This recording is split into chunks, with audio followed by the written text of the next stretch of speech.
Fate of the Furious. Hold on, let me down some nitrous oxide. Let's do this. So if you've been following the Fast and Furious franchise whatsoever since, what, 2001, you might be a fan. Obviously, if you've been following it that long. If not, you don't have to see any of the other Fast and the Furious to actually watch this and enjoy it, because it's absolute nonsense. It's just cars, ridiculous one-liners, and a whole lot of booty. So Dom, which is Vin Diesel's character, is pretty much set up in a position where he has to betray his team, his family. And if you have been following this franchise, you go, it's about family. Family's number one. Well, you're just gonna have to go watch it and figure out what the heck is going on. Quite honestly, guys, I enjoyed this movie. It was a lot of fun. It was exactly what I was expecting it to be. From beginning to end, this movie is action-packed, and I mean, you could probably say this about a large majority of the Fast and the Furious films, but the beginning of this movie had captured what 1 and 2 kind of, just that vibe of illegal street racing. It starts out in Cuba and then we end up in Russia. It's crazy, it's all over the place, and a lot of fun. I totally recommend you going and seeing this, or if you just want to wait until it comes out, do that too.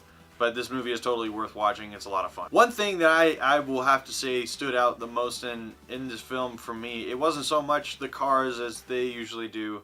The fight choreography in this was top notch. I mean, every single hit was hard. And Dwayne Johnson, he plays Dobbs. His character, every time he hit somebody, it was just bone crushing. You felt bad for that guy, but at the same time, you're cheering for The Rock. Yeah, the action was top notch throughout the entirety of this film. Just to sum this up, guys, if Furious 7 was a 9, I'm going to give Fate of the Furious a 7. It was a solid attempt, and with making a movie right after Paul Walker leaving us, they did such a good job of being respectful and still keeping the story going. I think, obviously, they put a lot of thought and energy into being respectful to Paul. Never had the opportunity to meet him, but I feel like this is something that he would have wanted to be done. You know, he would want them to continue to make the franchise. Whether or not this is going to be the last film of the Fast and the Furious franchise, I don't know.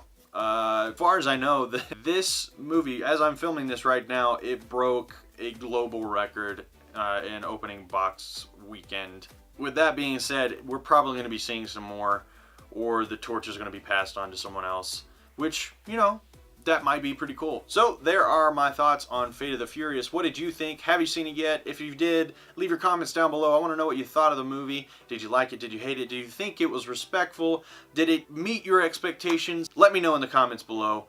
And if you like this video, by all means, hit that like button. I would greatly appreciate it. If you're local to the Asheville, North Carolina area, be sure to head on over to the 828.com. Why?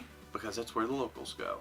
Thank you so much for watching, guys. If you enjoyed this video and you don't want to miss a single one that I put up here, be sure to hit that subscribe button. And if you want to see my last review, be sure to hit that too.